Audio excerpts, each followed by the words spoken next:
Assalamu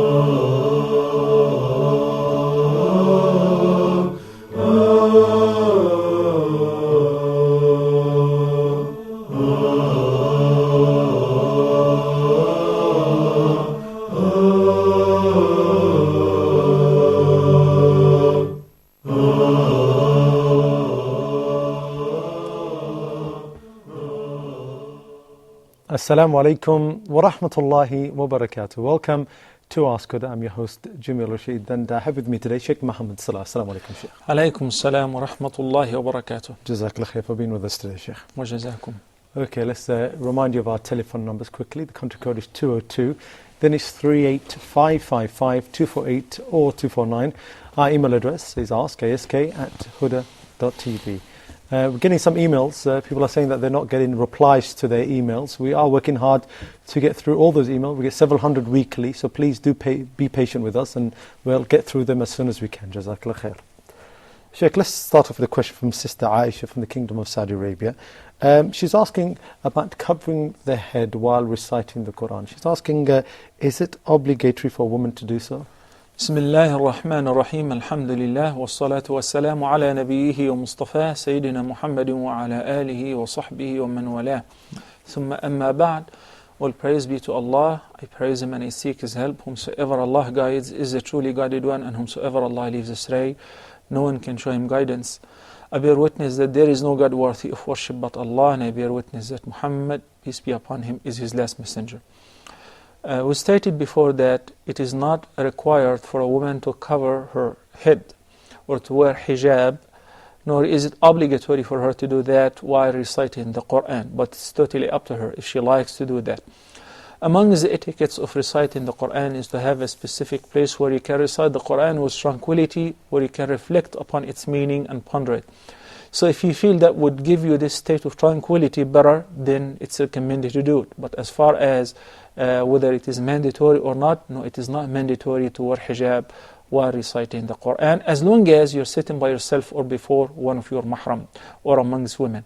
But if you happen to be in public or if you happen to be in a place where you should wear the hijab, then it doesn't make any difference whether you're reciting the Quran or not, then you must wear the hijab. Jazakallah khair. Okay, we had a question from Sister Maryam from Egypt. She says, I'm at school at the present moment, and in school I'm not allowed to pray Salah, she said. I'm not allowed to take part in the Dhuhr Salah. She says, if I'm not allowed to, because of the school rules, can I pray just before the Asr Salah when I get home? I have some reservation in the beginning. You said that the sister is calling from Egypt. By the grace of Allah, our students, our teenagers, manage to have their own jama'ah and to offer the prayer in the public schools and at the universities, at the campus, in non-Muslim countries, in Europe, in the US. So how come is it too difficult and impossible for Muslims to offer the Salah in Muslim countries? And says who that it should be banned or it's not allowed. This is as far as, since the caller said that she's from Egypt. Muslim parents must press and put pressure on the administration to allow their children to pray. Degree without religious commitment worth nothing, useless, does not mean anything.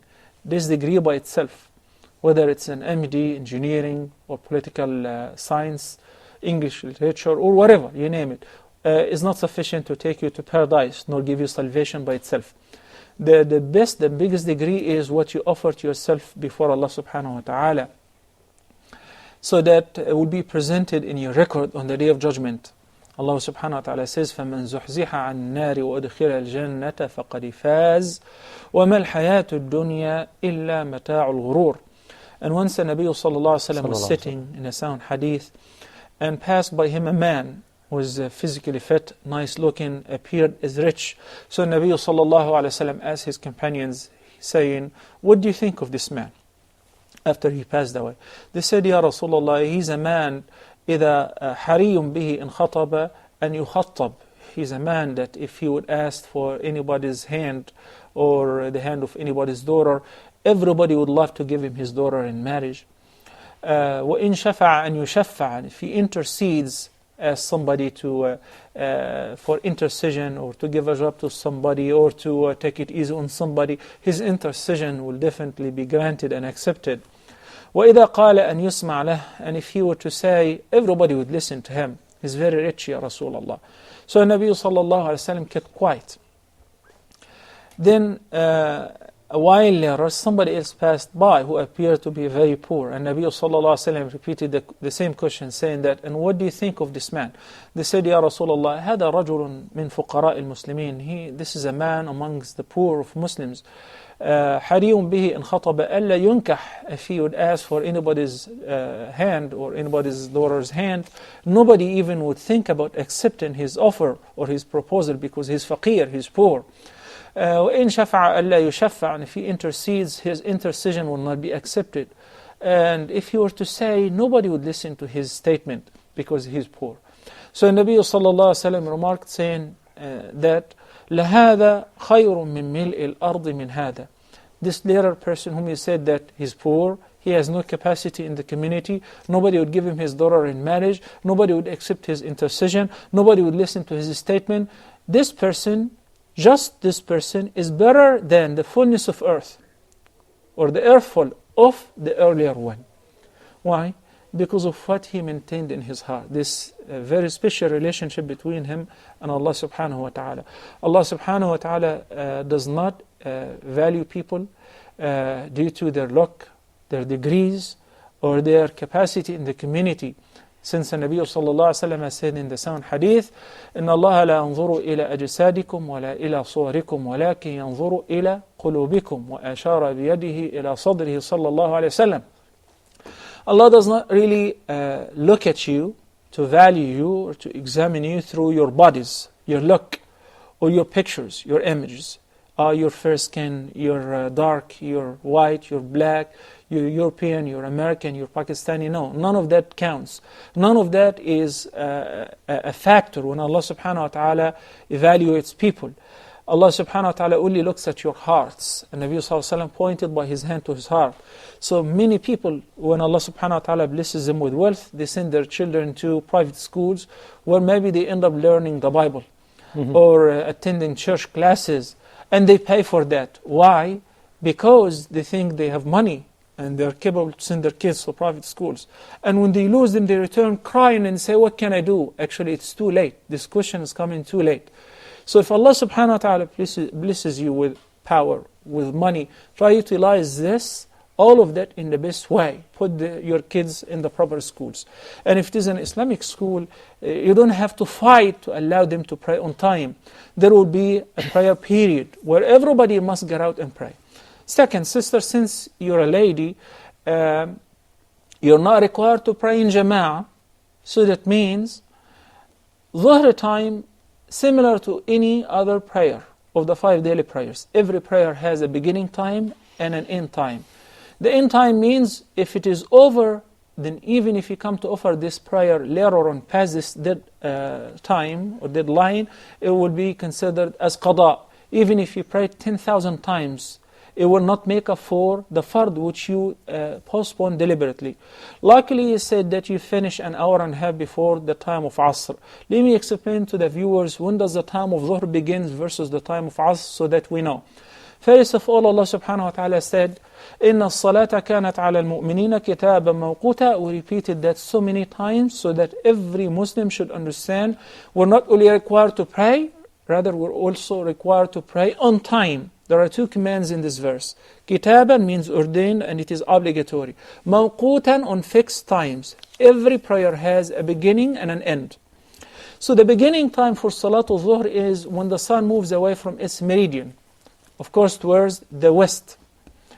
Once that happens, that is the beginning time. And of course, the Nabi sallallahu alaihi wasallam was once asked about the best deeds, and he said that as-salatu ala waqtiha is to offer the prayer on its earliest time. That is the best, or amongst the best deeds you can do to please Allah subhanahu wa ta'ala. Then there is the best time, then there is an allowed time, then there is a disliked time, then there is a haram time.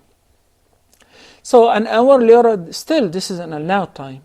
When you're approaching the end of the time of the current prayer, that becomes very disliked, and it becomes haram when you postpone it until its time is out. When is the last time for Salatul Dhuhr? It is the beginning of Salatul Asr, when Asr time is due. When is that? Whenever the length of the shadow of an object is equivalent or equal to the height of the object itself. What does it mean?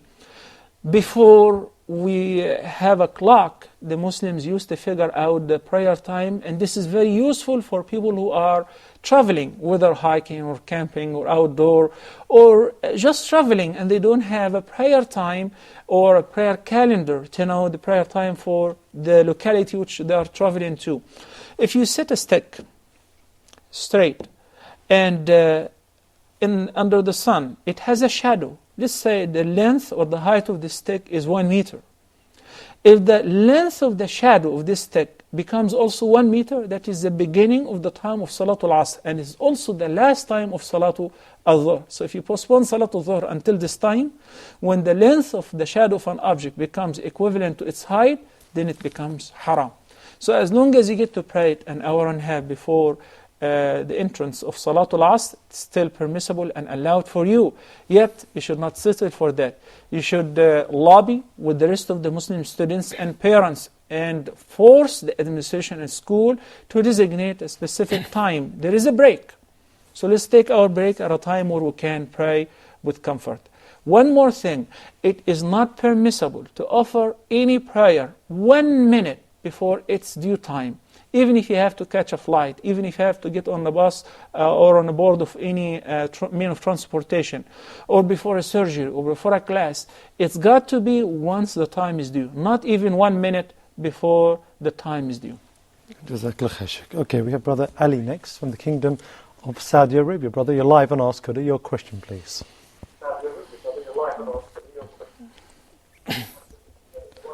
Brother Ali, are you with us? Yes, yes. Could you please turn down your television set, please, brother? Yeah, I'm listening to you. Yes. If you could turn it down, please. Now we're listening to you. I really don't know how to thank Allah. Alhamdulillah. Alhamdulillah.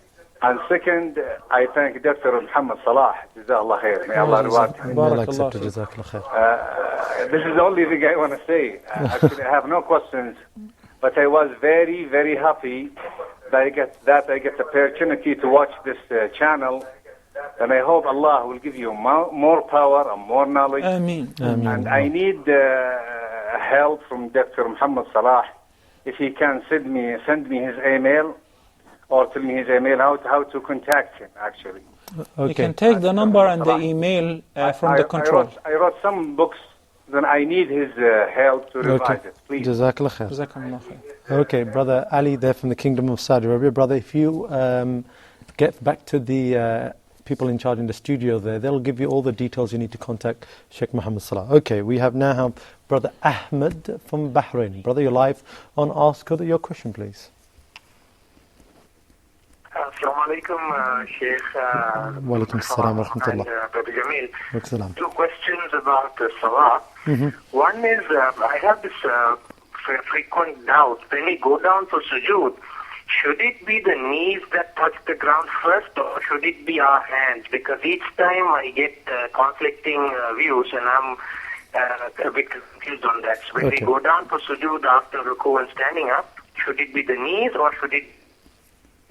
طيب. The next question about Salah is, can we make a dua in any language other than Arabic during our Salahs, specifically in sujood? Maybe can we think of our needs in our own tongue? Okay. These are the 2 questions. Okay. Jazakallah khair, Brother Ahmed there. Brother Ahmed from Bahrain. Okay. Let's go back to some of these questions. We've got a question here from Sister Rosina from the United Arab Emirates. She's asking about a couple, a friend of hers. They want to get married. Everything's been sorted out, the families are okay, everything's great, she's saying. She's saying the only problem is that they've checked in the backgrounds of both of these individuals, and both of them have some disorder genetically, okay, which if they have children, that child is going to grow up with a certain disease which may hinder this child. They're saying, knowing this, should this couple get married, Sheikh? Well, first of all, if we're talking concerning the ruling, whether it is lawful or unlawful to get married in this condition, it is still lawful to get married. Second, concerning an advice, whether it is recommended or not, first of all, remember we set aside the ruling. It is still lawful to get married. Second, concerning the advice of what's really recommended is not to get married. Why is that? Because amongst the great purposes of getting married is to have children. Children are one's own continuation in this life. We have heard before in the sound hadith of Muslim that the Prophet ﷺ said that leaving a son or a daughter who would pray for one after their death is a mean of giving them a reward and continuing their good deeds even after their death. أَوَلَدٍ صَالِحٍ يَدْعُ لَهُ. This thought would keep crossing the mind of both of them after getting married. I understand the nature of a love relationship when it happens, when it clicks. But we have to be very realistic. How much can you last without having children? And how much can you take it? After a while, both of you would think about it seriously. One of you might regret. Maybe the husband would think about getting married. And the wife in this condition will regret because she was deprived from having children of her own while she can if she gets married to somebody else. So remember what I said. It's recommended that you accept Allah's decree. If the probability is very high, 90%, 95%, or 100%, like in cases of RH factor, the rhesus factor, or whatever, they said that if you get married, that would really reflect negatively on the children, and there is a great risk and life threat, either for the mother or for the babies. That means you can never have children. So in this condition, it is best to be realistic and to think about it and to be content with Allah's decree, instead of getting carried away and emotional. And I understand that both of them at this time would say, we don't mind, we can just live forever without having children. But I can assure you that in a couple of years from now, both of you would start thinking differently. As I said, this is not a ruling of the Sharia not to get married. I'm talking about an advice through my experience, perhaps with similar cases, and Allah knows best. We have Sister Marwa now from the United Arab Emirates. Sister, you're live and ask her your question, please. Yeah, assalamu alaikum, Shaykh. Wa alaikum salam wa rahmatullah. Wa alaikum salam, Sister. Yeah, I just want to ask regarding the water that will be used for the wudu or the ghusl. Because here in our area in UAE, the water is like from the sea and it's converted into, a water to be used by the people.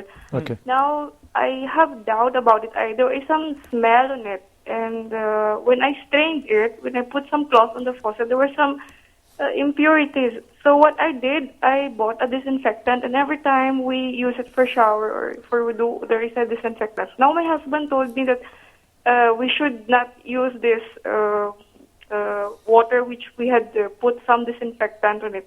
He said it's not. He said it's not pure. Like permissible to use it for the wudu or the ghusl. So I have doubts about it. So I just wanted to share. We'll explain that, inshallah. Okay. Inshallah. Jazakallah. Sister Marwa there from the United Arab Emirates. Sheikh, we had a question from Sister Jibril from Canada, all the way there in Canada, asking a question about how to go about praising somebody, some individual Islamically. And she quoted some hadith of the Prophet ﷺ about somebody throwing, dust in the face of the one who praises. How do we go about it? What's the Islamic way to praise somebody, Sheikh? I think we did tackle this question last episode, but it is important as well to reiterate the answer. And Nabi sallallahu alaihi wasallam forbade us from praising somebody, especially in his face. Like I keep saying that Jamil is very intelligent, is very smart, mashallah, is very knowledgeable, etc. If you want to say, you say that, I think so and Allah knows best. And when the Prophet sallallahu alaihi wasallam saw somebody was praising somebody in his face, he said, you just slit his throat. Because it gives him this feeling of pride or arrogance. And this is very dangerous feeling, and this is very hidden virus that can destroy one's actions and one's deeds. As a matter of fact, Allah subhanahu wa ta'ala in the Quran says, فَلَا تُزَكُّوا أَنفُسَكُمْ هُوَ أَعْلَمُ بِمَنِ اتَّقَى. Don't you praise yourselves, don't you admire yourselves. Allah knows best, who's more righteous. And I said also, Abdullah ibn Mas'ud has a beautiful statement with this regard. He says, الْحَيُّ لَا تُؤْمَنُ عَلَيْهِ الْفِتْنَةِ. He said it in the course of advising whom to follow. He said, if you would like to follow somebody other than the Prophet ﷺ in the same course of following the Sunnah and so on, then, or the true scholars, then follow somebody who passed away. Do not give yourself up totally to somebody who is still alive. Because al-hayyu la tu'manu alayhi al-fitna. As long as you and I are still alive, you never know what's going to happen to us. We're a subject of changing. We're a subject of fitna. Subject of getting tempted, changing my methodology, changing my attitude, changing the way I approach people, changing the way I used to think of myself. Arrogance and show-off is very hidden, and this is one of the things which the Nabi sallallahu alayhi wa sallam warned his companions against. He said, "Ash-shirkul khafi," the hidden shirk, associating others with Allah in a very hidden fashion, because it crawls to the heart without you feeling it. When you start doing anything to please others. So actually praising somebody in his presence and in his face is one of the means which ignites this feeling of showing off. So it is best if you want to admire somebody, say, نحسبه كذلك والله حسيبه, or we assume that he is good and Allah knows best. Jazakallah khair, Sheikh.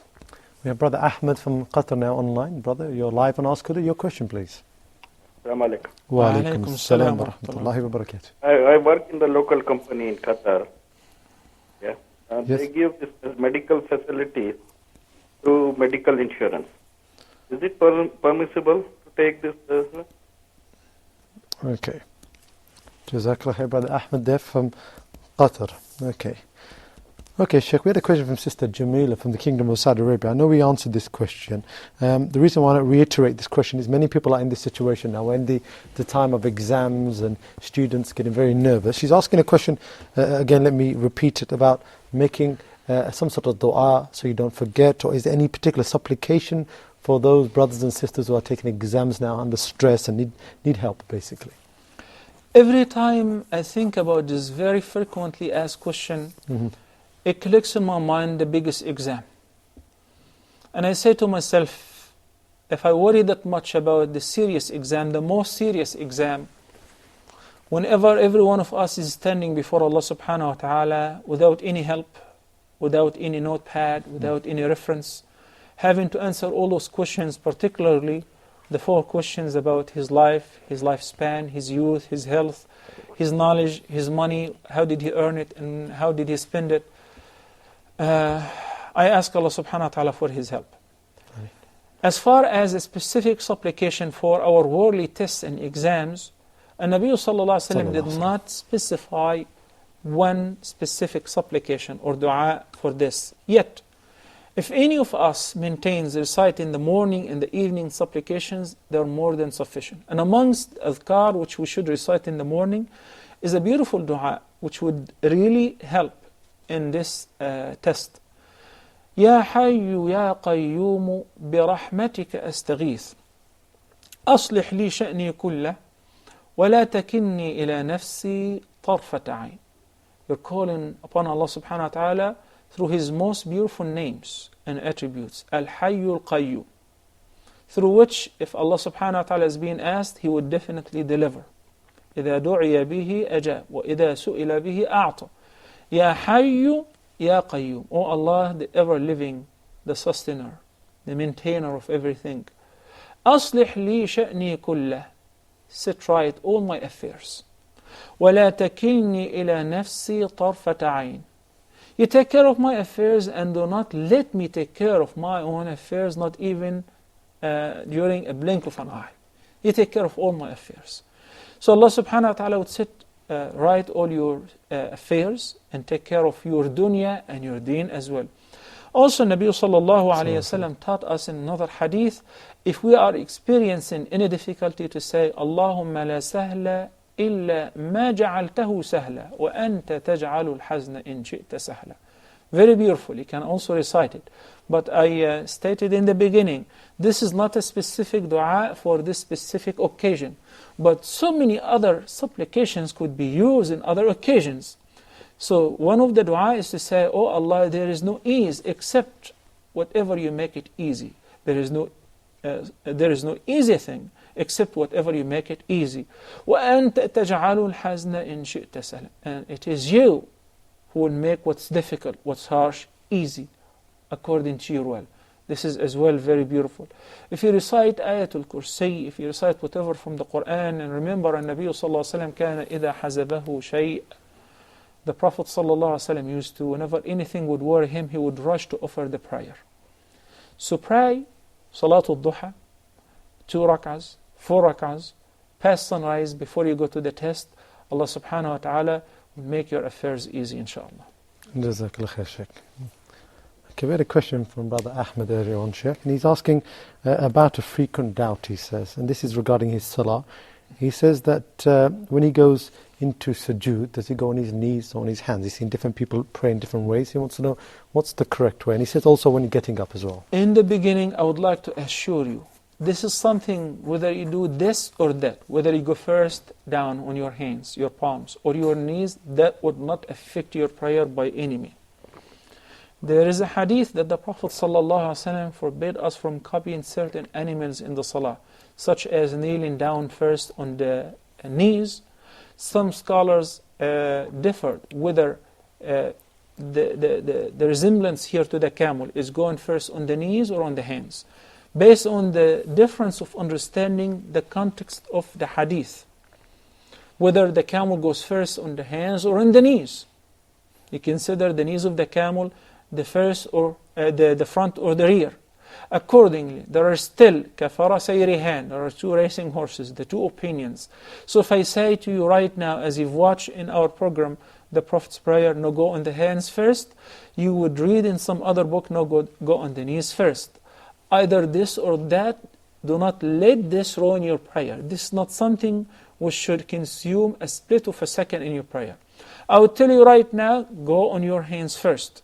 But if you hear it from somebody else, that go on your knees first, that should not disturb your peace in the salah, should not affect the concentration in the salah whatsoever. And that's the same about coming up, the brothers asking. Exactly. Jazakallah khair, Sheikh.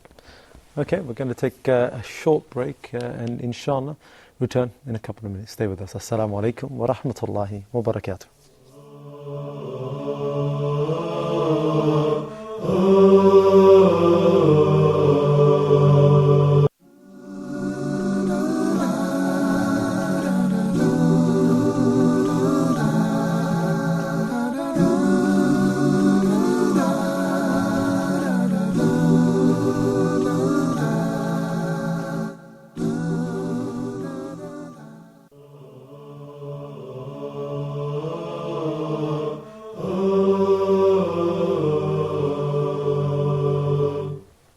Assalamu alaikum wa rahmatullahi wa barakatuh. Welcome back to Ask Huda. Let me remind you of our telephone numbers quickly. It should be popping up on your screen. The country code is 202. Then it's 38555 248 or 249. Sheikh, Brother Ahmed from Bahrain called in earlier and he asked a question about making dua in your own language while in salah. He says, are we allowed to do this, sir? If you do not perfect the Arabic language, which is recommended to be used in every dua and every mean of supplication, every worship, then you're allowed to recite in your sujood the dua which you are in need to communicate with Allah subhanahu wa ta'ala concerning in your language. Islam is a universal religion. Every Muslim, even new Muslims, once accept Islam, they must learn the basics. And that include what will enable them to offer their worship properly, particularly and most importantly, as-salah. So reciting Surah Al-Fatiha should be in the language in which it was revealed. Similarly, the verses or the surahs which you recite following Surah Al-Fatiha.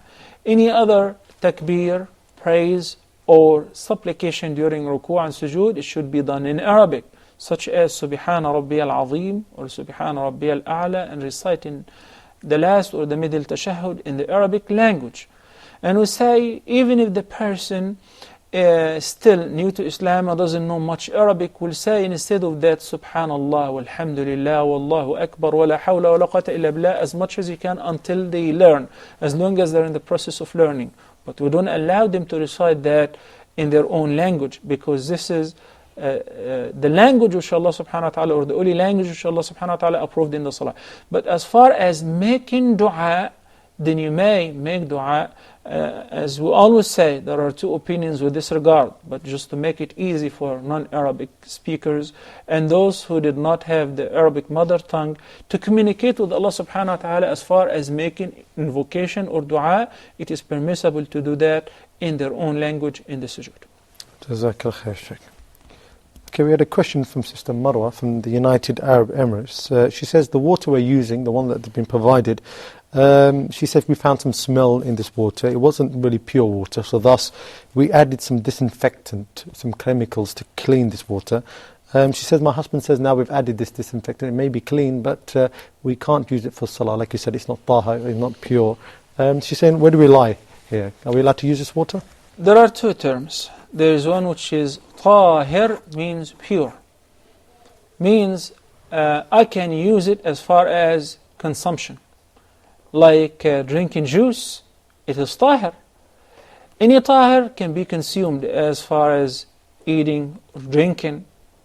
But if we're talking about what is required to lift and remove the impurities, whether the minor or the major, what would be fit as a water to be used to lift the major janaba or the minor janaba for ghusl or wudu, there is another term for that which is tahur.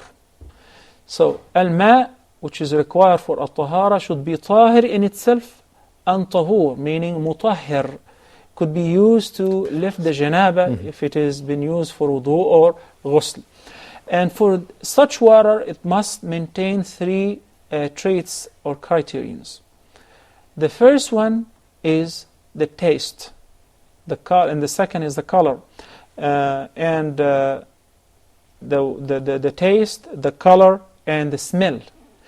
If the water is missing any of the three qualities, then this water is not tahur. It could be tahir. It could be used for drinking, for cooking, but not for wudu. But we stated about the smell, the color, and the taste. We didn't specify what taste should it have, what color, and what smell.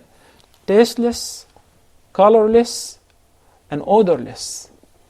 Then if the water smells still sewage, because sometimes the main source of water is the sewage, they purify it, then it comes to us as water which is palatable. It could be even used for cooking, for drinking. In this case, it's okay. You may use it. The sister mentioned that the water is being sweetened or naturalized. It's coming from the sea.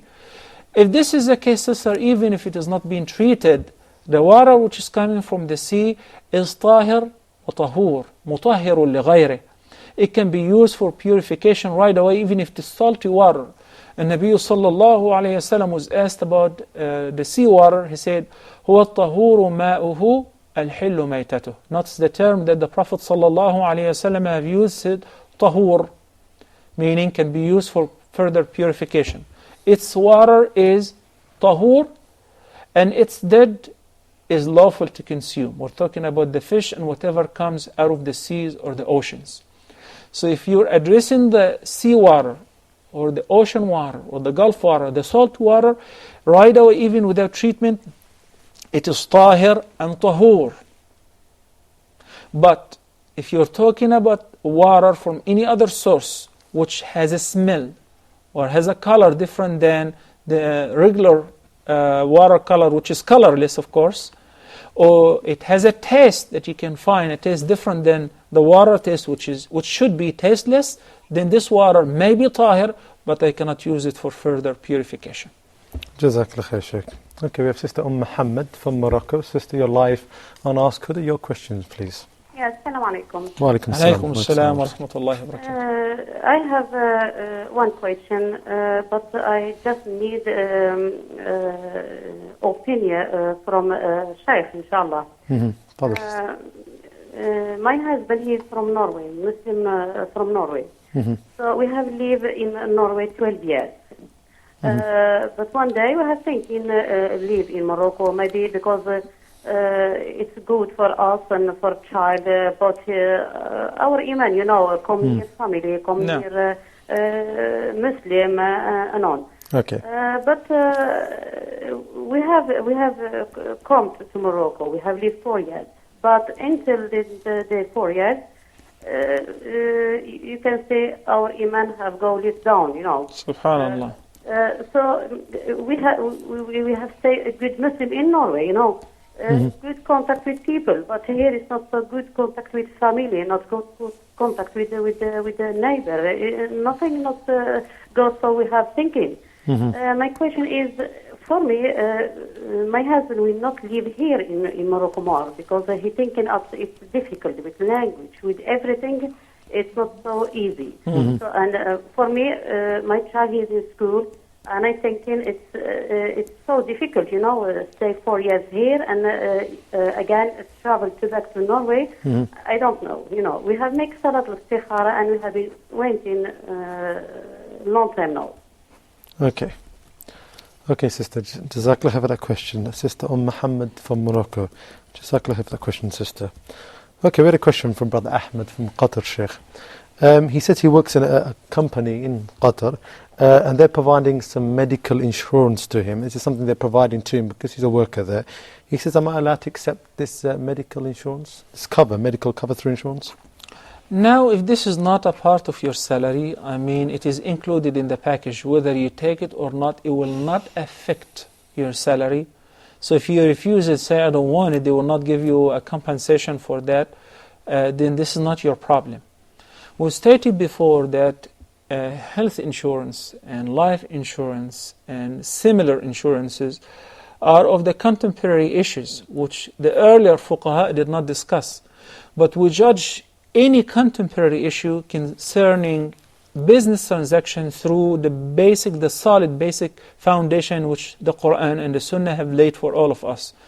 So studying insurance thoroughly, the vast majority of the contemporary fuqaha have agreed that insurance violates two things as a business contract. Number one, they contain riba. The second is gambling. And briefly, how does it contain gambling? Because let's say that you sign up for a health insurance or life insurance that you pay monthly $30. And if you get sick, it covers all the treatment, the surgery, and the medication. So you pay, for instance, for a whole year and you don't get sick at all. So you end up paying and you get nothing. This is how it is gambling. And somebody pays only the first bill, the first installment, then they get sick or the person would die and his family would inherit have $1 million, for instance. So they got this money without any effort. This is how it is gambling. And Allah subhanahu wa ta'ala forbade us from taking any money or any profit that is due to gambling. حرمت عليكم الميتة والدم ولحم الخنزير وما أهل لغير الله به والمنخنقة والموقوذة. This is as far as the meat which is prohibited to consume. And Allah subhanahu wa ta'ala said also إنما الخمر والميسر والأنصاب والأزلام رجس من عمل الشيطان فاجتنبوه. So it's stated in this ayah, which is the reference for our proof, that al-khamr, alcohol, wal-maysir, gambling, is prohibited. Any form of gambling is prohibited, even if it is allowed by law. Like if you go to some countries, whether Muslims or non-Muslims, in the West or in the East, that actually gambling is been run by the government, that doesn't make it any lawful.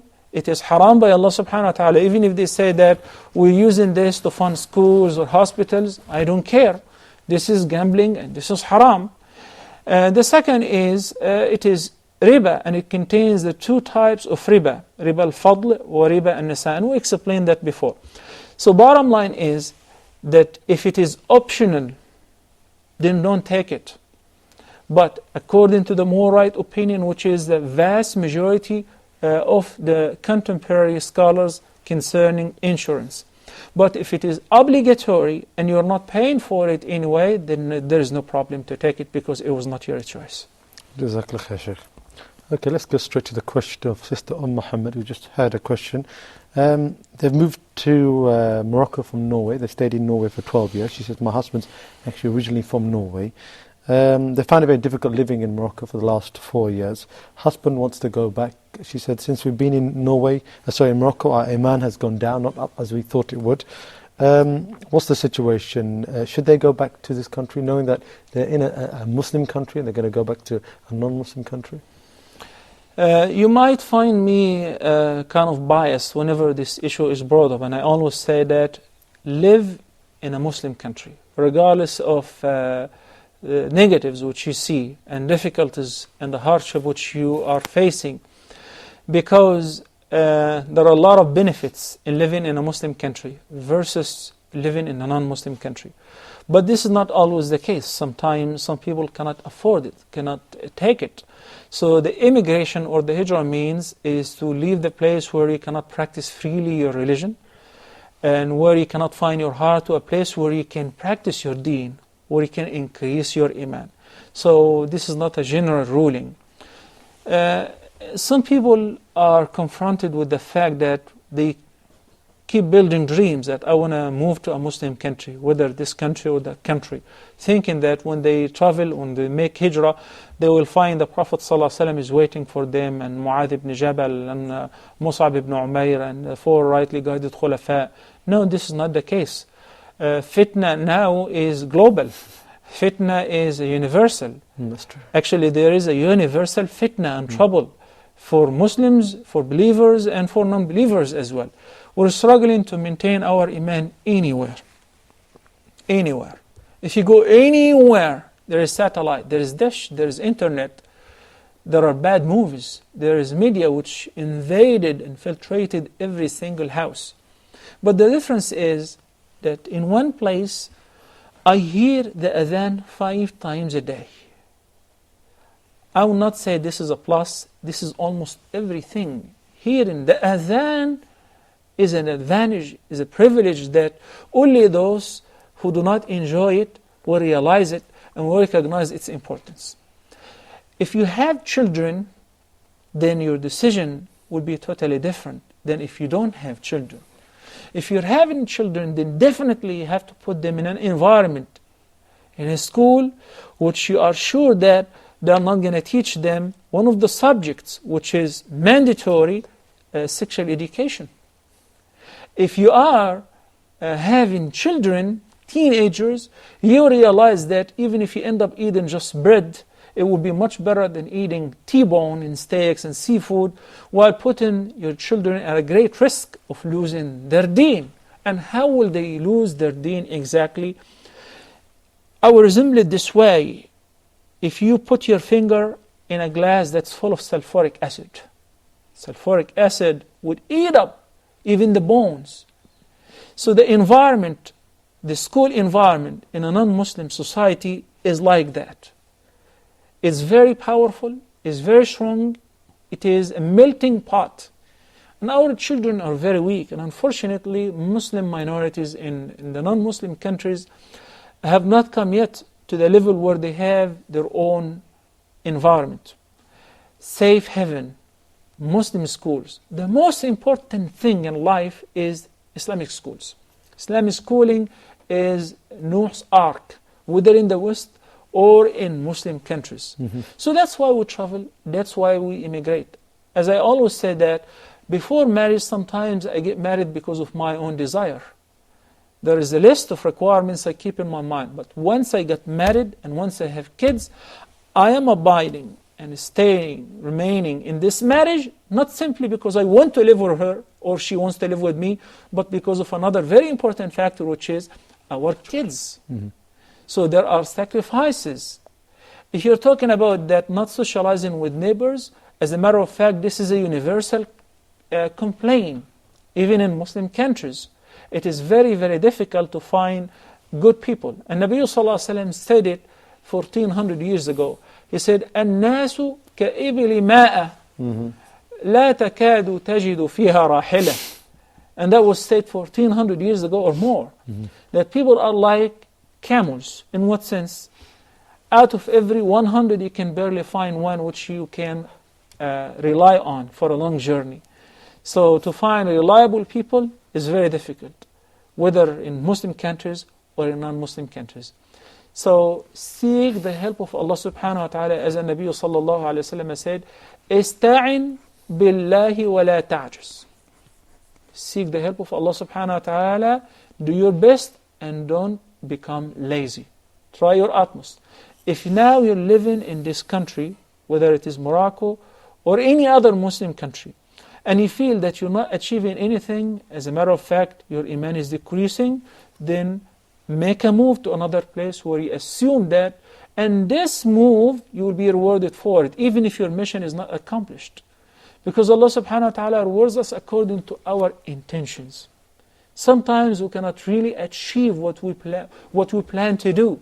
But Allah subhanahu wa ta'ala, as in the sound hadith which is narrated by Abdullah ibn Abbas, may Allah be pleased with him and his father, that the Prophet sallallahu alaihi wasallam has said that if one plans to do a good deed, such as your case, that you're planning to go to a Muslim country to save yourself, to increase your iman, to save your family. So in this case, he did that, but he did not achieve it. And Nabi sallallahu alaihi wasallam said, they shall receive a full reward for it, even if they did not do it. Now you did it, but you could not achieve it. You tried. So inshallah you will get 10 times more, 10-folds the reward of what you did, simply because of your intention and because you acted upon it, even if you did not achieve it. But it is not rosy for many people who call me from here and there say, Shaykh, I would like to immigrate, I would like to go to this country or this country. I tell them about the fact that this is not the society which the Prophet ﷺ lived in. This is not the society which you read about in Al-Rahiq al-Makhtum, the seal nectar, the biography of Prophet Muhammad ﷺ. Let's face it, we're living in a very difficult time. This is a time which the Prophet ﷺ said, call it the time of turbulent time, the time of fitna. So we have to make sure that we struggle as much as we can to survive until we reach safely to Allah subhanahu wa ta'ala. Jazakallah khair, Shaykh. Okay, let's turn to the internet. I've got a question here from one of our younger viewers. She says, my name is Sister Hiba. I'm from Kuwait. I'm 9 years old. She said, I have one question. To which age can I play with my Barbie dolls? I mean, what age am I allowed to keep my dolls till, Shaykh? You know, it sounds like you were able to ask this question, you're grown up now. Because girls or kids who are playing with these dolls or toys would never think of stopping unless they got mature. But the legitimate answer for this, once the kids reach the puberty age, they become responsible like adults exactly. So a kid may be treated as a kid until he or she reach the puberty age. But there has to be some sort of introductions to that. We say for a girl, for instance, she's only 9 or 10. But she's grown up and she's experiencing some new development in her body that will make her be treated as an adult. In this case, she must wear hijab, even though we say that hijab is a must once the girl reaches a puberty age, but in case of the fitna. So if the girl realizes what's right from what's wrong and she is mature now, then she should give up on that and turns to learn how to become a mature person. Jazakallah khair, Shaykh. Okay, we've got a question from Brother Hafid Shamsuddin from Yemen. He says, is it permissible if a group of people sit together after the sunset prayer, so this is Maghrib Salah, in the mosque, reciting some verses of the Quran together in chorus, loudly? He says, is this from the Sunnah? Now, there is a hadith that the Prophet ﷺ praised this practice of getting together, sitting in the masjid at any say time, to recite the Quran, to study the book of Allah and to learn its meaning. And the Nabi ﷺ said and promised such people who would get together at any time, at any place, at any era, in the masjid, whether during his time or until the Day of Judgment, that they shall receive 4 privileges. The first one, that Nabi ﷺ said that they will be surrounded with a gathering of the angels. They would attend their meeting as well. And Allah subhanahu wa ta'ala would descend His tranquility upon them and surround them and cover them with His mercy. And the fourth quality is that since they are talking about Allah, mentioning His name, praising Him, Allah subhanahu wa ta'ala in return, يَذْكُرُهُمْ فِي مَلَإٍ عِنْدَهُ. Allah will praise Him in a gathering that is with Him, which is the gathering of the dwellers of the heaven, the angels. So accordingly, if this practice, as innocent as that, done simply because it's a coincidence, that is the time where everybody gets off from work and now we're having a free time, so we're sitting to learn the Quran and recite it. Everyone is taking turns. This is a very praiseworthy practice, whether it's in the morning, in the evening, any time. But when you specify this time because you think it has a specific privilege that was not mentioned by the Prophet ﷺ, that becomes problematic, of course. Also, I recommend for them not to recite the Quran all at the same time because there is no benefit in that. The benefit is when each one recites on his own and the rest are listening. So if there is a mistake, would be corrected and everybody else would recognize the mistake and will learn from that. أقول قولي هذا وأستغفر الله لي ولكم والله تعالى أعلى وأعلم. Jazakallah khair, Sheikh, for all the answers today. Well, that's all the time we have for you today on Ask Huda. Please don't forget to email us at ask@huda.tv. Well, until next time, I'll leave you with Assalamu alaikum wa rahmatullahi wa barakatuh. Wa alaikum assalam.